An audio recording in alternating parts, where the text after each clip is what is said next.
It's the static frictional force that is the turning force for the car. Okay? As long as you're not going so fast that the tires cannot supply a large enough frictional force to turn you, the car is going to turn. So what we can say is that on a flat road, the sum of the forces radially, it is equal to the static frictional force, which is equal to m a sub r, m v sub t squared over r. And we can calculate what the maximum speed you could go around a flat curve is. Knowing the static frictional force depends on the coefficient of static friction and the normal force for a flat curve, we can say F sub s max equals mu sub s times n, which is mu sub s mg, which equals m v sub t squared over v sub t max squared over r. Okay? And notice that the masses are going to divide out, and you'll get mu times g equals m sub v squared, m sub v t max squared over r. And look, guys, you get the following. V sub t max around a flat curve is equal to square root of mu sub s g times r. This is the maximum safe speed to take a flat curve, and notice it's independent of the mass. Okay? So if we were to look at problem 18 at the end of the chapter, no, 18 is the one going over a hill. We're going to look at problem 6, okay, which is unbanked curve. So let's look at problem 6. Erase here.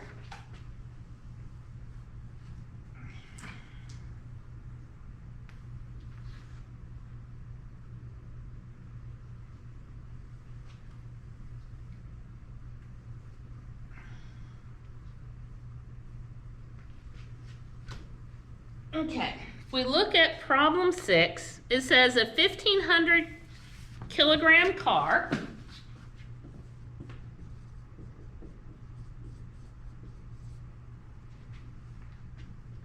takes on a 50-meter radius curve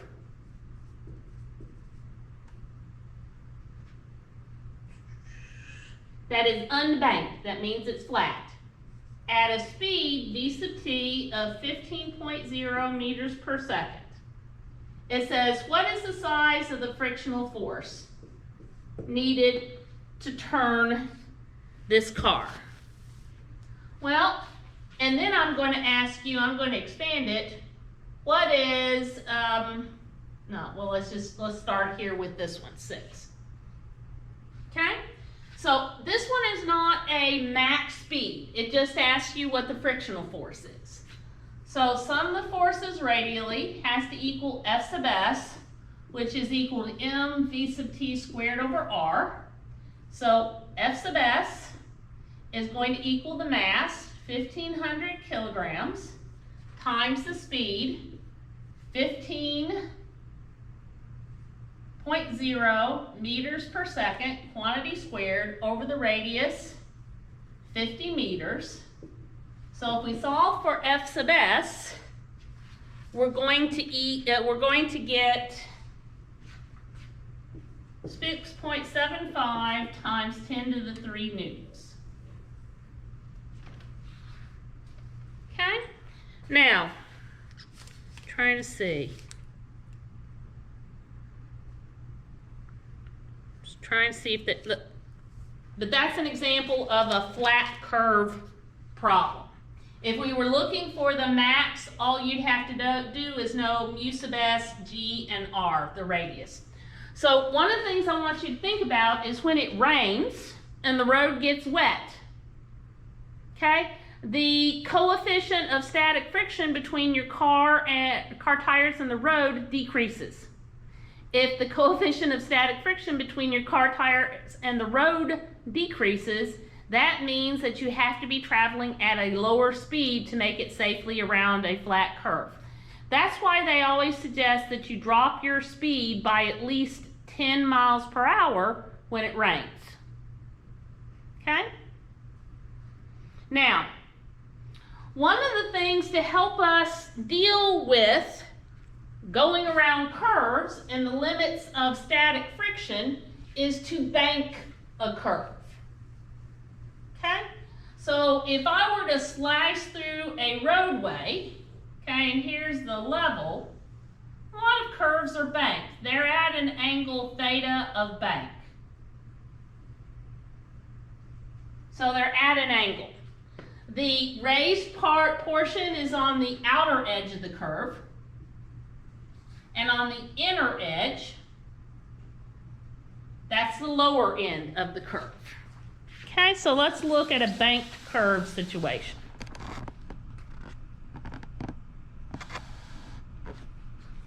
Now, you roll down here.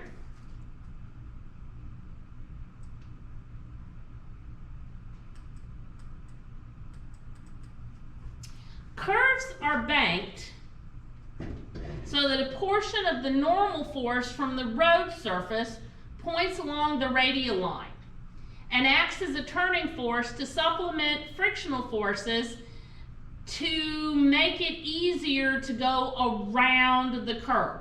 You can take the curve at a higher speed safely if the curve is banked. Okay? So, if there is no friction, the road's slick, the road's oily, wet with water, or both, then there is one speed that you can make it around the curve with absolutely no friction. Okay? So the picture that I'm showing you right now is if there is no friction. The normal force is along the bank. That angle theta there, that means that's the angle theta there. This would be 90 minus theta. Okay? So we know the sum of the forces in the z direction have to add up to be 0. And the sum of the forces radially has to equal m v sub t squared over r.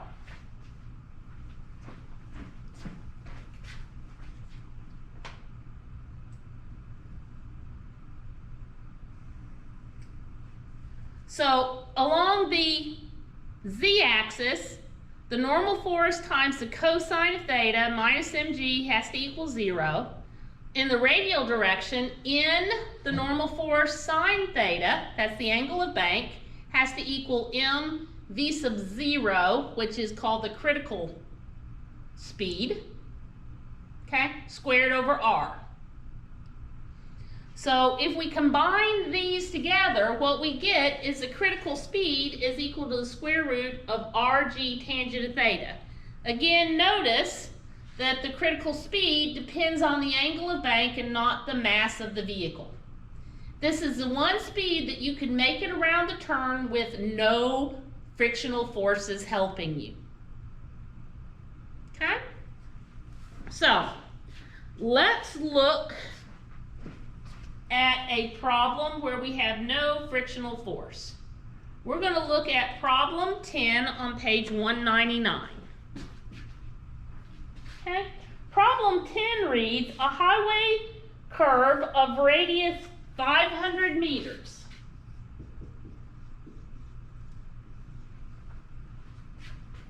Okay, is designed for traffic to travel at a speed of 90 kilometers per hour.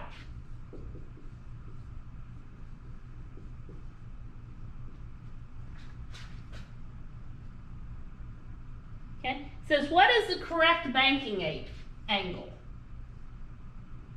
So I want theta critical.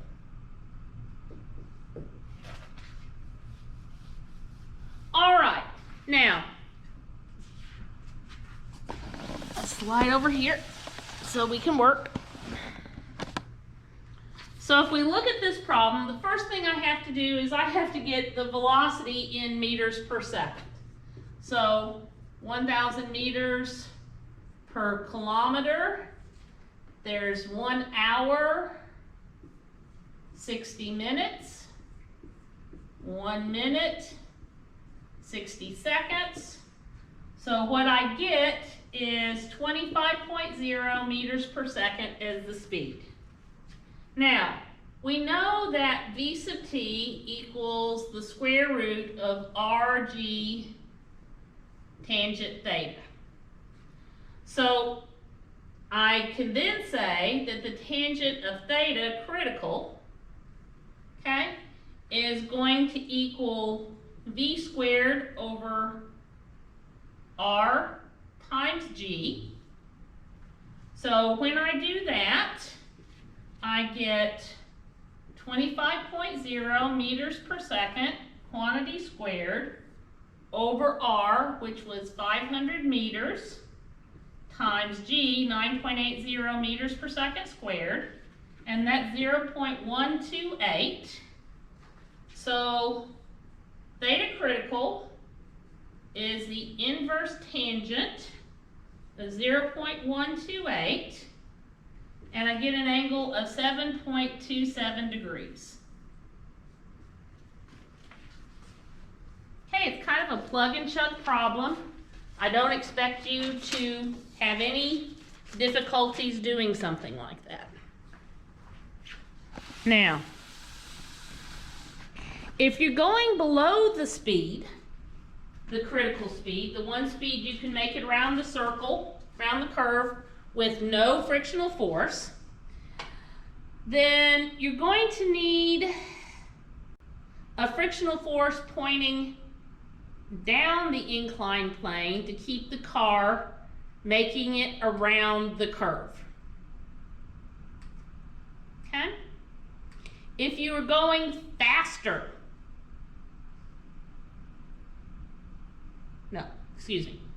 if you're going slower than the critical speed, you actually need a force that points up the inclined plane, a static frictional force, to keep you going around the curve.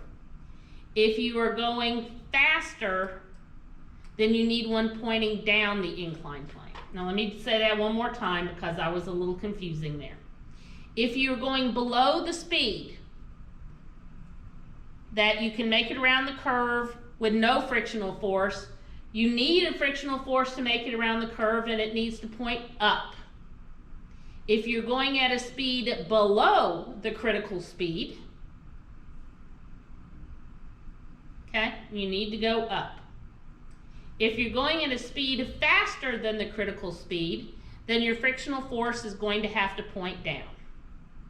Now we're going to skip orbits, section 8.4, and we're going to talk about the fictitious force, the centrifugal force.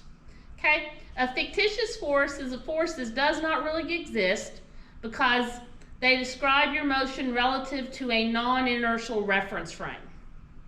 So if you think about leaving a book on the top of a car and you were to drive away with your book on top of the car and take a curve, the book would appear from your point of view to fly off the top of your car, okay? And some people refer to the force that causes that to happen a centrifugal force. But if you go and look for something that is causing the motion, you can't identify an agent. Since you can't identify an agent, it's a fictitious force. Every real force has an agent. The book moves relative to the car because there's not enough frictional force to make it turn with the car. Okay? So essentially the car drives out from under the book, and the book keeps following the straight line pathway it and the car were on originally, and as the car turns, the book follows its original straight line pathway and the car turns out from underneath it. There's not enough frictional force to make it turn with it. So if you were in a car, no seat belt, okay, and the car were to stop suddenly, okay, you would move forward, whereas the car would stop, okay? There is no force that pushes you forward, that fictitious centrifugal force, What's really happening is you have an original velocity in the forward direction, and there is no force on you in the same direction as the acceleration of the car, which is negative, so you keep going forward. The car starts slowing down in that direction. It's experiencing an acceleration in the opposite direction, so you move forward, the car stops, you slam into the windshield, at which point you stop moving forward because you actually experience a force. Okay? Now, let's talk about a roller coaster for a minute. A roller coaster, when we look at a roller coaster, there are two special points I want to talk about for the motion of the car around the track. If I have a perfectly circular loop-to-loop in a roller coaster, okay, up here at the top, the net force on the car needs to be downward in toward the center. Down here at the bottom, the net force needs to be upward toward the center. If I was, of course, here on this side, it would have to be pointing inward. On this side, it would have to be pointing inward. Okay? Up here at the top, force due to gravity is pointing in toward the center of the circle. So gravity is helping to turn you. Okay? Now, you can also be experiencing a normal force from the track up here. You could have a normal force that is pushing down on the car. You could have a normal force that's pulling up on the car. All roller coasters are built with 3 sets of wheels. One that rides here on the top of the track, on the side that the car's on, one that rides on the opposite side of the track, and one that rides on the outside of the track, so that that car's not coming off the track. Okay? Now, if we think about that top point,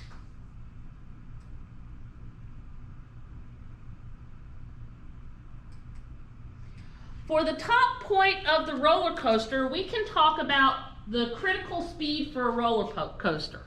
It's a minimum speed that you need to be going at the top of the circle so that you can make it around the top of the circle without any help from the track. The only force getting you around is the gravitational force. So if we look at that top of the track, okay, and the only force acting on it is gravity, then we get V sub c equals the square root of r over g, or omega c, critical for a roller coaster, is the square root of g over r. Okay? So there's one speed that you can make it around the top of the roller coaster without any assistance from the track when you're doing an inside loop. And notice that it's independent of the mass of the car. If you're going faster than this speed, then the track has to push down on you to get you around the curve. If you're going slower than this speed, the track has to pull up on you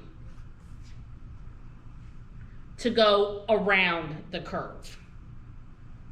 Okay? So, how fast you can make it over the top without anything but gravity influencing you make it around the top is independent of the mass of the roller coaster car. So if you're going faster, it's got to push down. If you're going slower, it's got to pull up. Same thing happens for water in a bucket. Now you can try this at home outside. I'm not doing it in this classroom. But take a bucket, put water in it. You can swing it over your head and you can keep the water in the bucket as long as your speed is equal to or greater than this critical speed. If you start to go slower than the critical speed, the water is going to dump out. Okay? You can try that at home. So we're going to look at problem 20. Okay? It's on page 199 in your textbook. Then we're going to do 22 and then we'll do 24.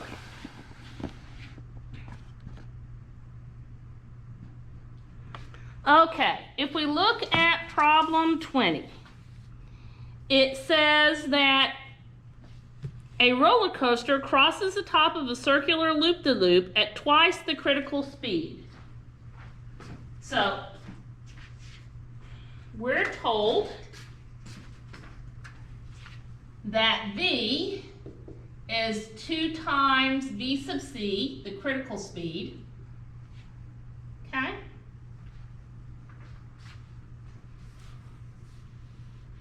What is the ratio of the normal force to the gravitational force? So that's the only piece of information that we're given. Now, we know that V sub C is equal to the square root of R over G. Okay? So our speed is 2 times the square root of R over G. Now, we know that we've got force due to gravity, and we've got the normal force. So sum the forces radially has to equal mass times acceleration radially. So I've got normal force plus mg, because down here is our plus r direction, has to equal m times 2 times the square root of rg squared over r. So I have n plus mg is equal to m plus 4 rg, let's see, 4 rg over r. So I have n plus mg is equal to 4m r, well, the r's divide out, I have 4mg. So I have n is equal to 3mg. So the problem asks us, there's that, it says, what is the ratio, okay, between the normal force and the force due to gravity? Well, it's 3 to 1. The normal force is 3 times the force due to gravity. Okay? So, not so bad. Now let's look at problem 22. Problem 22 says a student has a 65-meter long arm. What is the maximum angular velocity in revolutions per minute for swinging a bucket of water in a vertical circle without spilling any? The distance from the handle to the bucket is 35 centimeters.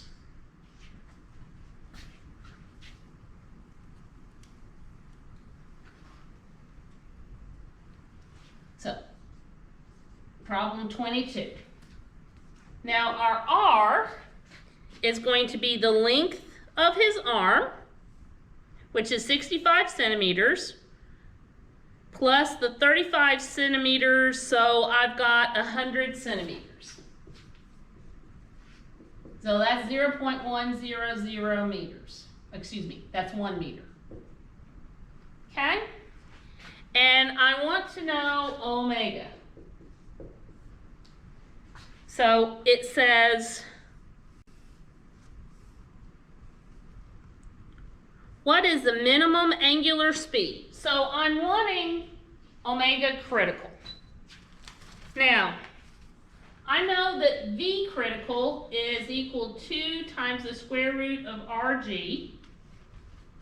And so if I solve for that, V critical is 2 times the square root of 0.100 meters times 9.80 meters per second squared. Where did I lay my calculator? Come on, I carried it down here. And I promptly hit it on myself. Oh, there it is. So I have 0.1 times 9.8. I take the square root of that times 2.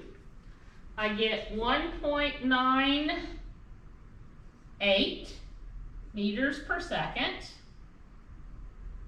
Okay, so omega sub c equals V sub c divided by r. So 1.98 meters per second divided by 0.100 meters is 19.8 radians per second. And it wanted it in units of revolutions per minute. So I have 19.8 radians per second times 1 revolution for every 2 pi radians times 60 seconds for every 1 minute.